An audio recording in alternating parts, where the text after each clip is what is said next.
बहुत हुआ भ्रष्टाचार, भ्रष्टाचार के खिलाफ हमारी जंग। और हम चारों पत्रकार एक साथ बैठे हैं। आज बातचीत करेंगे कि इस सारे पत्रकार पत्रकारिता क्षेत्र में आए क्यों, क्या कारण था इनका पत्रकार बनने का, क्यों पत्रकार बन करके देश सेवा करना चाहते हैं। तो सबसे पहले हम बता दें कि हमारे साथ मौजूद हैं अंगारा लाल जी, जो दुपट्टे में हैं और बगल और दूसरे हमारे होगा और हमारे भाई हैं जन आदर्श भारत के रजनीश जी, और बगल में संतोष कुशवाहा जी, जो सोल ऑफ हिंदी चैनल है इनका, और लगातार ये लोग भ्रष्टाचार के खिलाफ लड़ाई लड़ते हैं और साथ साथ शोषित पीड़ित लोगों की आवाज़ उठा करके उनको न्याय दिलाने का भी काम करते हैं। तो सबसे पहले भैया आप सभी लोगों का स्वागत करते हैं। बहुत बहुत सत्या जी आपका कि आप जो है हम लोगों को बिठाकर एकत्रित बात कर रहे हैं। इससे क्या होगा कि लोगों को लगेगा कि साथ में आपके बहुत लोग हैं, जुड़े हैं। एक चीज़ और बता दे राजेश भैया कि जब यूट्यूब जब स्टार्ट हुआ तो कोई यूट्यूब पे जानता नहीं था कि यूट्यूब से इनकम कैसे होती है, यूट्यूब कैसे का। लेकिन यूट्यूब का से साथ साथ लोग यूट्यूब पे आना क्यों चाहते हैं। जैसे आप आए यूट्यूब पे, हम आ गए यूट्यूब पे, तो हमें पता है कि हम क्यों आ गए, लेकिन आपसे जानेंगे कि आप क्यों आए यूट्यूब पे। देखिए, सबसे पहले तो आपको बहुत बहुत धन्यवाद देना चाहूँगा और ख़ास करके इस बात के लिए भी कि सत्या एक्सप्रेस अब जनपद में एक ब्रांड है। बात अगर हम करें सत्या एक्सप्रेस की, तो सत्या एक्सप्रेस कोई छोटा मोटा चैनल नहीं है। और सत्या एक्सप्रेस चैनल पे आप हमको दिखा रहे हैं, तो ये सबसे पहले तो आपके जितने भी लोग हैं, देखने वाले जो हैं, सबको मैं बहुत बहुत धन्यवाद और नमस्कार करता हूँ। सत्या जी, एक बात हम कहना चाहेंगे कि सवाल आपने किया कि क्यों हम आए। क्यों?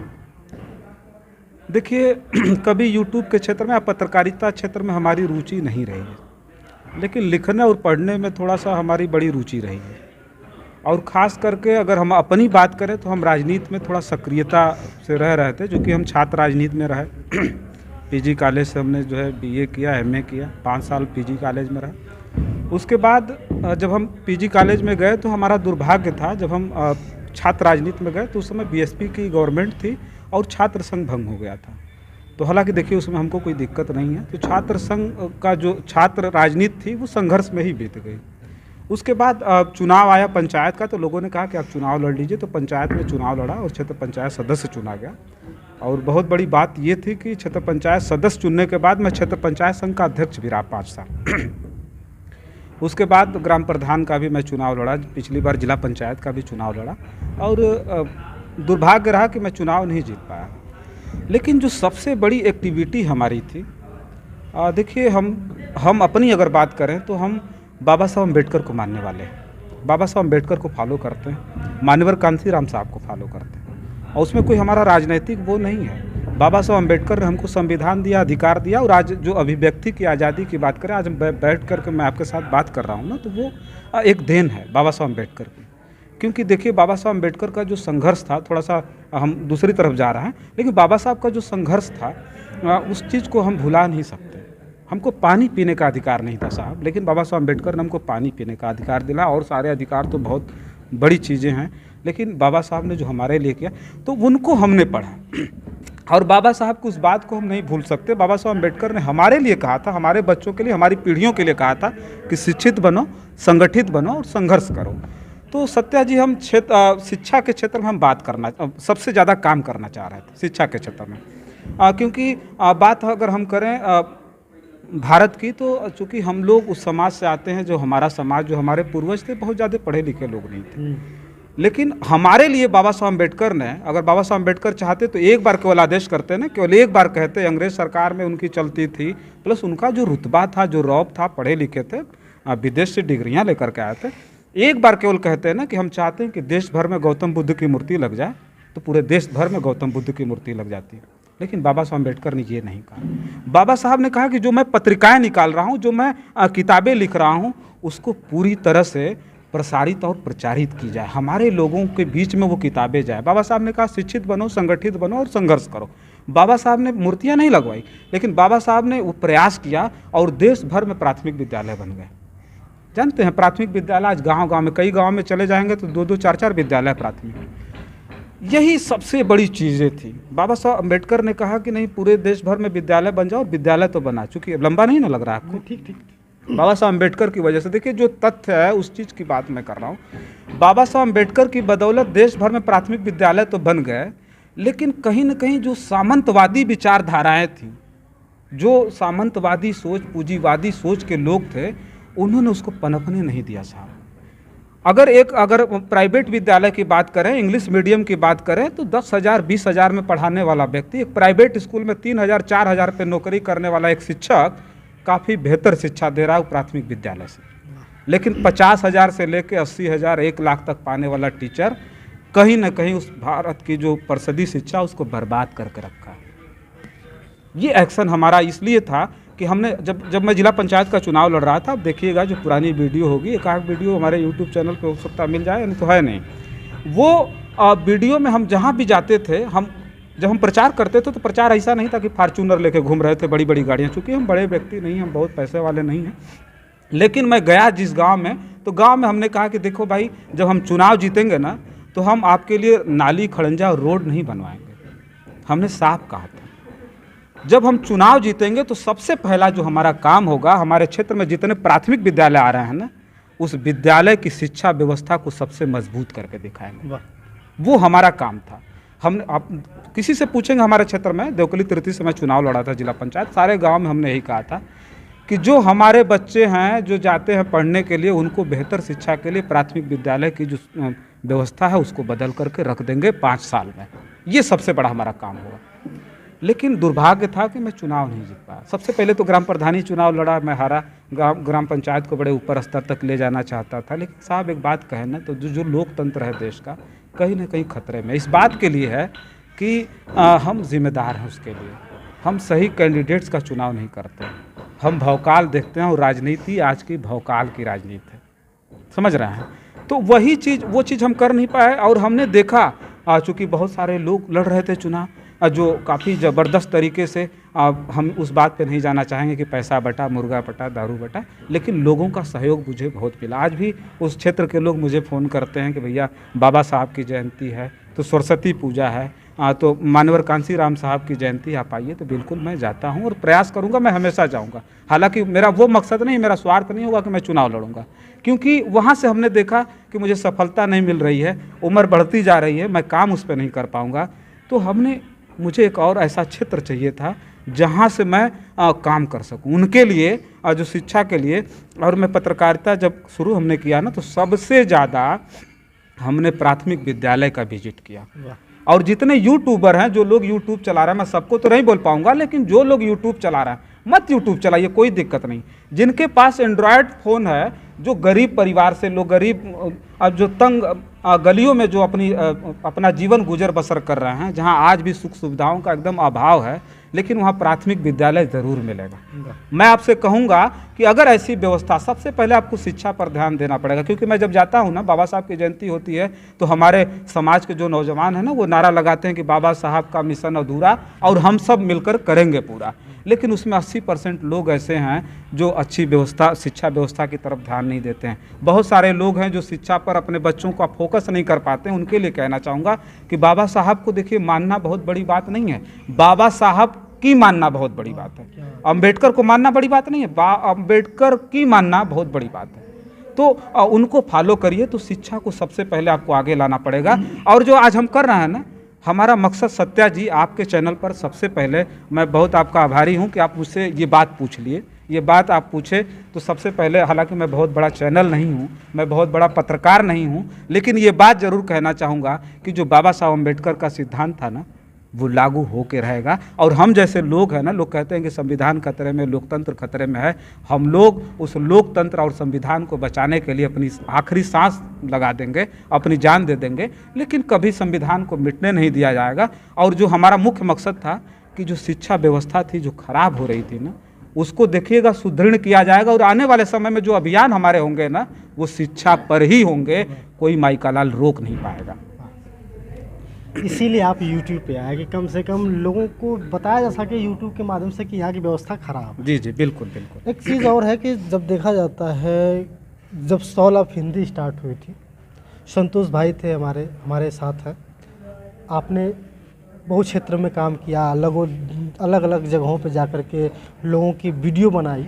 कभी कभी आपके साथ एक अप्रियता जिसको बोलते हैं कि छोटी पत्रकारिता बड़ी पत्रकारिता को लेकर के बात कही जाती है, तो उसमें क्या लगता है उस समय कि जब ग्लानि कैसा महसूस होता है? देखिए, थोड़ा सा मनोबल डाउन होता है, लेकिन कहीं ना कहीं मुझे गर्व भी होता है कि मैं सोशल मीडिया से जुड़ा हूँ, यूट्यूब से जुड़ा हूँ, जिसने मुझे एक प्लेटफॉर्म दिया है अपनी बातों को रखने के लिए और एक गरीब की आवाज़ को उठाने के लिए। और मैं तो गर्व करता हूँ कि मैं स्वतंत्र पत्रकारिता करता हूँ और करता रहूँगा जब तक हमारे शरीर में खून का एक कतरा है। और जैसा रजनीश भाई ने कहा कि बाबा साहेब अम्बेडकर की विचारधारा को अपनाना चाहिए, उसको लेकर चलना चाहिए, तो काबिले तारीफ़ है। और जो बाबा साहेब भीमराव अम्बेडकर ने जो किया है वो आने वाली पीढ़ी और आज तक कोई किया नहीं जो वो करके चले गए, और वो सभी के दिलों में राज करने चाहिए, क्योंकि उन्होंने जो काम किया है और जिनके वजह से हम आज अपनी आवाज़ और लोगों की आवाज़ उठाने का काम करते हैं, वो संविधान में लिखा है, तो उन्होंने लिखा है और उन्होंने हमें अधिकार दिया है, तो उन्हीं के बदौलत हमें वो अधिकार मिला है कि हम आज किसी की आवाज़ उठा रहे हैं, तो वो संविधान में लिखित है और वो उन्होंने उठाया है, उन्होंने लिखा है हमारे लिए। एक चीज़ और देखा जाता है कि जिस तरह से हम यूट्यूब पे जो काम करते हैं, तो वे उन लोगों को कहा जाता है कि आप यूट्यूब जो वाले काम होते हैं ये फर्जी होते हैं। क्या सच में लगता है कि आपके दिल से कि जो मैं कर रहा हूँ सच में फर्जी तरह से काम कर रहा हूँ? देखिए, जब आप छोटे हैं तब तक आपको लोग फर्जी कहेंगे। अगर हिम्मत है तो हमारे बड़े भाई मनीष कश्यप बिहार के रहने वाले हैं, सन ऑफ बिहार कहा गया है उनको। बिहार की समस्याओं को इंटरनेशनल लेवल पर रख दिया उन्होंने। उनको कोई फर्जी करके दिखाए, अगर हिम्मत है तो उनको फर्जी करके दिखाए। तो जब तक जब तक उनको लोगों का सहयोग मिला तो वो बड़े हो गए, और हमको भी ऐसे ही अगर लोगों का सहयोग मिलेगा तो हम भी एक दिन बड़े होंगे, तो लोगों का मुंह बंद हो जाएगा।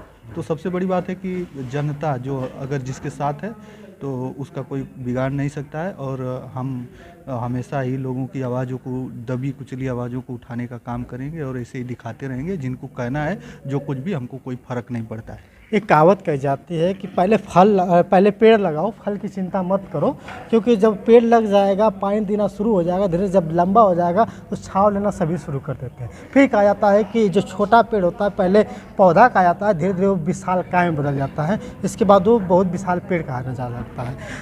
अंगारा लाल जी है हमारे साथ। अंगारा लाल जी, ये बताइए कि जब आप यूट्यूब पे आए तो उस समय क्या सोच कर आए थे यूट्यूब पे? देखिए, जैसे अभी रजनीश भाई और संतोष भाई ने बताया कि बाबा साहब का जो विचार था और उनके विचारों को लोग फॉलो करते हैं, और उनके वजह से आज हम लोग यहाँ पे आज़ाद हैं, और उन्होंने शिक्षा को दिया। लेकिन मुझे दिखा कि उनका वही नहीं, वैसे बहुत महापुरुष हैं जिनका आज लोग नाम लेते हैं और याद करते हैं। कहीं पे पुण्यतिथि मनाते हैं, कहीं उनका दिवस मनाते हैं और उनके कर्मों को थोड़ा सा याद करते हैं। लेकिन मैं देखा कि ये जितने भी लोग बलिदान हो गए हमारे लिए, लेकिन उनके आदर्शों पर कोई नहीं चल रहा है। आपके बाबा साहब आपके लिए, हमारे लिए बलिदान हो गए, और उन्होंने जो कानून बनाया, आज उनकी वजह से ये सभी दर्शक बंधु, सभी लोग उन्हीं की वजह से आज यहाँ पे हैं उपस्थित। लेकिन ये लोग अपने दिल पर हाथ रख के एक बार बताएं कि क्या भीमराव अंबेडकर बाबा साहब के आदर्श में, उनका जो भी आदर्श था, उनके एक भी विचार फॉलो कर रहे हैं? उनका जयंती आता है तो मैं देखता हूँ गांव में बड़ी धूमधाम से लोग डीजे बजाते हैं और खूब उत्सव मनाते हैं। उनको लगता है कि अब बाबा साहब हमको आज़ाद कर दिए। नहीं, लेकिन वो ये नहीं समझते कि हम डीजे बजा रहे हैं, उनका क्या वचन था, उनका विचार क्या था, वो नहीं फॉलो करते हैं। उनको खाली वो लोग फॉलो करते हैं, और उनको फॉलो करने का मतलब कि बस उत्सव मनाइए, दारू पीजिए, गांजा पीजिए और शराब पीजिए और खूब मजा लीजिए, डीजे बजाइए। और कोई एक बुजुर्ग आदमी रहेगा, बीमार रहेगा, अगर वहाँ पे जाके बोल देगा कि भैया थोड़ा सा डीजे बंद कर दीजिए, थोड़ा सा डाउन कर दीजिए, हमको तकलीफ़ हो रही है, तो वो बात जाएंगे लोग, कहेंगे कि बाबा साहब का जयंती है, हम बजाएंगे, आज उत्सव है हमारा, आप उनकी वजह से आज़ाद हैं और आप ऐसे बोलेंगे बंद करेंगे, हम लोग मनाएंगे उनकी वजह से हम लोग यहाँ पे। तो बताइए, बाबा साहब ऐसे तो कहे नहीं है कि नहीं आप ऐसा काम करिए जिससे दूसरों को तकलीफ हो। अरे बाबा साहब ऐसा काम किए कि लाखों क्या पूरे भारत के नागरिकों को जो है उनके वजह से कल्याण हुआ और उनके वजह से शिक्षा मिली, सभी लोग आज़ाद हैं। लेकिन ये लोग जो है उनके विचार को फॉलो नहीं करते हैं और उनके गंदे विचारों उनके जो सही विचार हैं उनका विचार फॉलो ना करके उनके खुशियाँ मनाते हैं और जिससे कई लोग को तकलीफ होती है।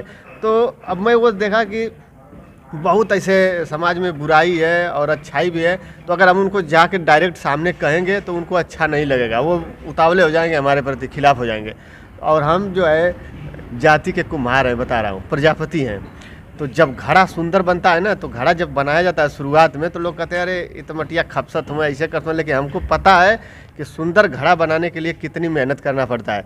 सबसे पहले मिट्टी को पहचानना पड़ता है, सोचना होगा पहले मिट्टी कहाँ से लाएंगे तो घड़ा बने। मिट्टी तो बहुत है, आपको मिट्टी 10 गो ला के दे देंगे, बना दीजिए घड़ा, नहीं बना पाएंगे। तो हमने बचपन से देखा है कि घड़ा बनाने के लिए कौन सी मिट्टी की ज़रूरत है। अब कोई भी मिट्टी उठा के ऊसर मिट्टी लेकर आएंगे तो घड़ा बनेगा नहीं। तो उस तरह से समाज में जितने भी लोग उत्सव के नाम पर जो भी बुराई कर रहे हैं, अच्छाई कर रहे हैं, अगर उनको डायरेक्ट आप जाकर कहेंगे ना तो वो बुरा मान जाएंगे, बल्कि आपके प्रति झगड़ा वगड़ा हो जाएगा, सब कुछ हो जाएगा। तो पहले मिट्टी को पहचानना पड़ेगा कि किसको हम समझाएं ताकि ये समझ जाए। तो हम लोग मिट्टी पहचानते हैं, उसको ला के भिगो के मालिश करके मल के इतना उसको मलते हैं मुलायम बनता है। इसके बाद जो है चाक पर जाके सुंदर घड़ा का रूप दिया जाता है और उसके बाद फिर पका के जो है ऐसा घड़ा बना दिया जाता है कि आप उसको कहीं भी यूज़ करिए, बिल्कुल आपके फ़ायदे के लिए होगा। तो उसी तरह से मैंने सोचा कि मैं करूं क्या। अब मैं बहुत ऐसे जॉब किया, छोड़ दिया, बहुत काम किया, छोड़ दिया, मुझे संतुष्टि नहीं मिली। लेकिन जब से यूट्यूब का प्लेटफार्म आ गया तो मुझे लगा कि हाँ ये एक ऐसा प्लेटफार्म है जहां से हम अपनी बातों को एक घड़े की तरह जो है किसी को, एक व्यक्ति को भी संवार सकते हैं हम। अगर हम कोई अच्छी चीज़ दिखा रहे हैं, हमारे वीडियो देख के अगर कोई एक भी व्यक्ति सुधर जाएगा तो हमको लगेगा कि हाँ मैंने वो घड़ा तैयार कर दिया जो मिट्टी पहचान के लाया। तो इसी वजह से जो है हम YouTube चैनल पर आए और पैसे कमाने के लिए सभी लोग आते हैं, हम भी पैसे कमाने के लिए आए। अगर काबिलियत है सभी के अंदर तो एक प्लास्टिक कचरा बीनने वाला आपके बेकार चीज़ फेंक देते हैं और जो कचरा बीन के लाता है वो आपके बेकार चीज़ से भी पैसा कमा लेता है। तो सोचिए, तो पैसा कमाना बहुत आसान है, हर जगह पैसा है। अब आप कमाएंगे कैसे, और कमाने का भी तरीका दो है कि आप कमाएंगे तो केवल खुद के लिए कि कुछ ऐसा काम करेंगे जिससे आपका इनकम भी हो और समाज में अच्छाई भी हो।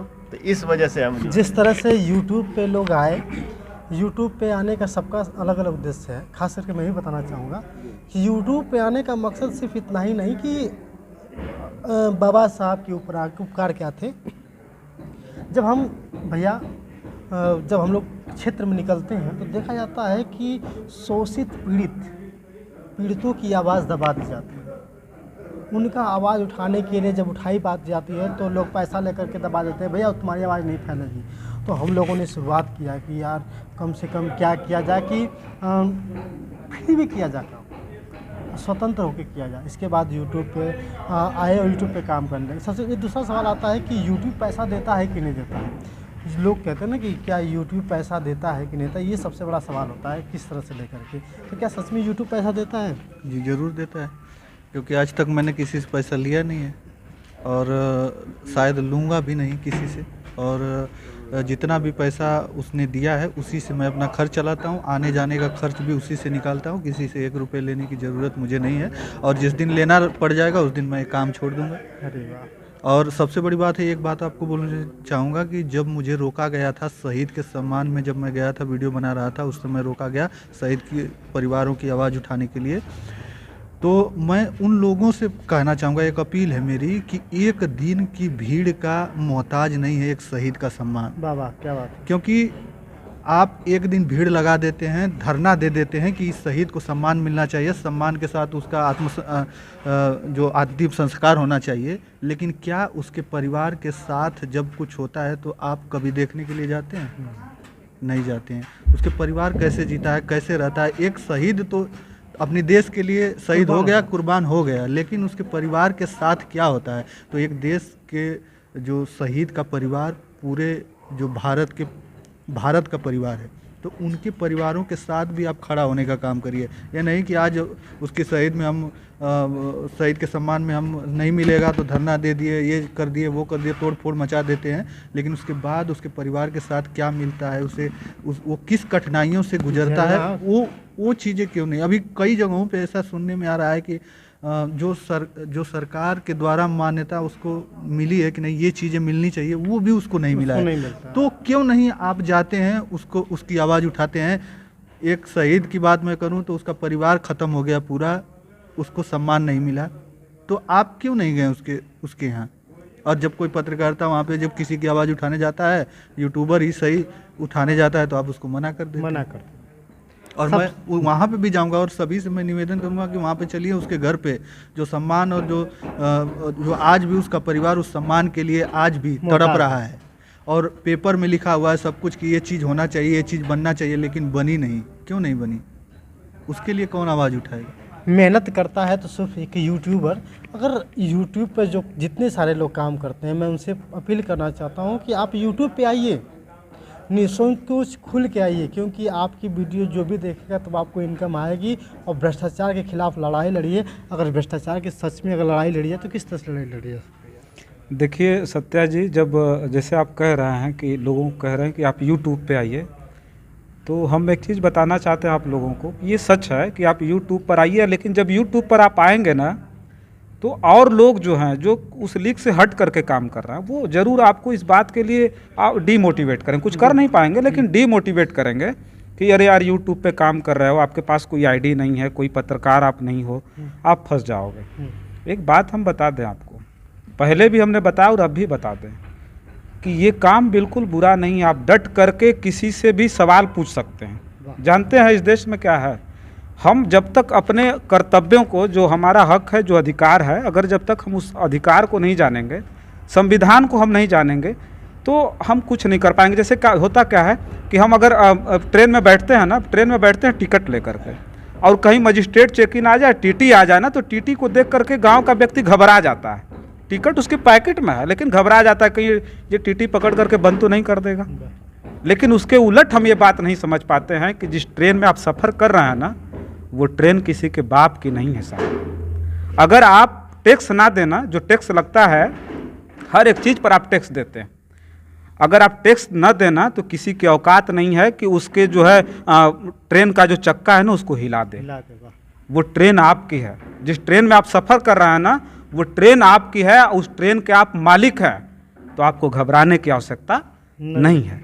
और आपने जो सवाल किया कि भ्रष्टाचार को किस तरह से मिटाया जाएगा, तो भ्रष्टाचार को मिटाना इतना आसान नहीं है, खास करके भारत में। आपको बता दें, क्योंकि भ्रष्टाचार इतना ज़बरदस्त है ना कि जो बहुत बड़ी चीज़ें जब आप देखेंगे ना, जहाँ बहुत बहुत बड़े बड़े अधिकारी जहाँ बैठ रहे हैं ना, वहाँ का जर्रा जर्रा करप्ट है साहब। वहाँ की एक एक दरख्त जो है ना, एक एक जो वहाँ का जो सनमाइका है, एक एक जो फर्नीचर है ना, वो भ्रष्टाचार से एकदम लिप्त है, जान लीजिएगा।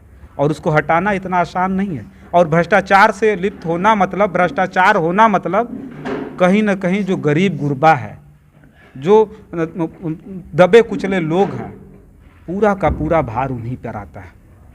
और उसकी लड़ाई हम लोग लड़ रहे हैं। और एक एक व्यक्ति जब तक उसकी लड़ाई नहीं लड़ेगा भ्रष्टाचार की ना, तब तक भ्रष्टाचार कभी खत्म नहीं होगा। क्योंकि भ्रष्टाचारी वो भी है जो भ्रष्टाचार होते हुए देख रहा है बैठ करके। जो भ्रष्टाचार कर रहा है वो तो भ्रष्टाचारी है ही, लेकिन जो भ्रष्टाचार होता देख रहा है ना, वो बहुत बड़ा अपराधी है, जान लीजिएगा। तो आपको भ्रष्टाचार नहीं देखना, मैं पहले भी बताया, कहीं अन्याय हो रहा है तो कुछ नहीं करना है। अब तो जमाना जो है वो बिल्कुल जो है बहुत आगे निकल चुका है। मोबाइल उठाइए, वीडियो बनाइए और उसको वायरल करिए। किसी पर जुल्म ज्यादती हो रही है, किसी को मारा जा रहा है, पीटा जा रहा है, तो मोबाइल उठाइए। जानते हैं ना, अभी एक लड़के का वीडियो वायरल हुआ है, प्रदीप मेहरा नाम है शायद उसका, या संदीप मेहरा, जो भी है वो प्रदीप मेहरा। वो लड़का उत्तराखंड का था और नोएडा सेक्टर 16 या 17 में काम कर रहा था। उसकी माँ बीमार है और उसको चिंता है कि हमको मिलिट्री में जाना है, भर्ती होना है। वो जाता है और जा कर के होटल में नौकरी करता है, रात में छूटता है तो दौड़ लगाते हुए अपने घर जाता है, और सुबह जब ड्यूटी जाता है तो दौड़ लगा करके अपनी ड्यूटी पर जाता है। एक व्यक्ति था, अब उस व्यक्ति को हम कितना धन्यवाद करें कि अपनी मोबाइल उठाया और उसकी वीडियो बनाया और वीडियो बना करके वायरल कर दिया। सोच लीजिए, वायरल कर दिया और पूरा देश क्या दुनिया देख रही है। तो साथियों, बस यही कहना हम चाहेंगे कि भ्रष्टाचार को क्या मिटाना, भ्रष्टाचार की औकात नहीं कि आपके दरवाजे तक, आपके वो चौखट तक चला जाए। उसके लिए आपको खड़ा होना पड़ेगा। मोबाइल उठाइए, वीडियो बनाइए, शेयर करिए। और जितना यूट्यूबर देख रहा है ना, मैं आपसे कहना चाहता हूँ, मेरा भी चैनल है सत्या एक्सप्रेस को कौन नहीं जानता है। अंगारा लाल जी हमारे बीच में सौलभ हिंदी हैं। हम आपसे पैसा नहीं मांगते, हम आपसे पैसा नहीं लेंगे। हमको ऐसा वैसा पत्रकार न समझिएगा, पत्रकार कभी गलत नहीं होता। कभी भी किसी भी प्रकार की आपके ऊपर जुल्म ज्यादती होती है, एक बार याद करिएगा, आपको जेल नहीं जाना होगा। अगर ऐसी नौबत आएगी तो पहला कदम जेल जाना का हमारा होगा, उसके बाद ही आप पर कोई वो परिस्थिति, कोई भी मुसीबत आप पर आएगी, हम आपके साथ खड़े रहेंगे। दोस्तों, ये कहने को पत्रकार हैं लेकिन समाज सेवा करते हैं। और मैं आपसे भी अपील करना चाहता हूं कि उठाइए मोबाइल, बनाइए वीडियो। अगर आपके साथ कोई गलत करता है, अगर आप अपलोड नहीं कर सकते हैं, तो हमारे व्हाट्सएप नंबर पर भाई चारों लोगों को व्हाट्सएप नंबर डिस्क्रिप्शन बॉक्स में मिल जाएगा, वहाँ पे व्हाट्सएप नंबर पर डालिए, वहाँ पे वीडियो भेजिए, हम आपकी आवाज़ उठाएंगे। अगर ज़रूरत पड़े तो हम आपके साथ खड़े होंगे। और आपसे मैं फिर से करना चाहूँगा कि उठाइए मोबाइल। भ्रष्टाचार के खिलाफ जंग शुरू हो गई है, लगातार हम जंग लड़ते रहेंगे। मैं ये भी कहना चाहूँगा कि आपको ज़बरदस्ती नहीं किया जा रहा है। आप मोबाइल उठा लेंगे और मोबाइल वीडियो बनाने में आपको डर लगेगा, वीडियो क्लिप बनाए तुरंत डिलीट कर दें, उसमें बदनामी है। तो ज़बरदस्ती नहीं है। आपका अगर उसके खिलाफ भ्रष्टाचार के खिलाफ केवल लड़ने का विचार बन गया, विश्वास है, तो केवल ये भी जरूरी नहीं है कि आपके पास मोबाइल शूट करने से ही जो है भ्रष्टाचार खत्म होगा। आपके अगर अंदर विश्वास है तो आप जो है उसके, जैसे भ्रष्टाचार कई तरह से है, उस पर आप बस खड़े हो जाइए, हम नहीं करने देंगे। आप फ़ोन लगा दीजिए, बस आपसे नहीं हो रहा है कैमरा, फ़ोन लगाइए, बुलाइए, बस। तो विश्वास होना चाहिए, और विश्वास है तभी सब कुछ है। और दूसरी बात, जैसे अभी आप लोग बात किए कि नहीं पैसा कमाना हर जगह से आसान है, तो पैसा अगर कमाना है तो आपके अंदर अगर विश्वास रहेगा तो आप विश्वास के साथ कहीं से भी आप पैसा कमा सकते हैं। विश्वास के साथ कोई भी काम कर सकते हैं। अगर आप मोबाइल उठा के, अगर आपके अंदर विश्वास नहीं होगा कि हमारे वीडियो बनाने से ये खबर मतलब हो जाएगा न्याय कि नहीं होगा, तो कभी नहीं होगा। भक्त प्रहलाद जो है विश्वास के साथ खंभे में भगवान को देखा और भगवान को प्राप्त कर लिया। तो अगर आप विश्वास के साथ मोबाइल से वीडियो बनाएंगे ना कि इसको हम ख़त्म कर देंगे भ्रष्टाचार, तो फिर उसका बाप भी खत्म हो जाएगा। दोस्तों, बस इतना ही, क्योंकि हमारे साथ ये चारों लोग जो हमारे साथ मौजूद हैं, चारों लोग, मुझको लेकर के चारों लोग, हम बस अपील करते हैं कि भ्रष्टाचार के खिलाफ लड़िए और ज़रूरत पड़े तो हमें बुलाइए। बहुत बहुत धन्यवाद। आप देखते थे सत्या एक्सप्रेस, अंगारा लाल, जन आदर्श भारत, सौलभ हिंदी, हमारे साथ बहुत बहुत धन्यवाद, शुक्रिया।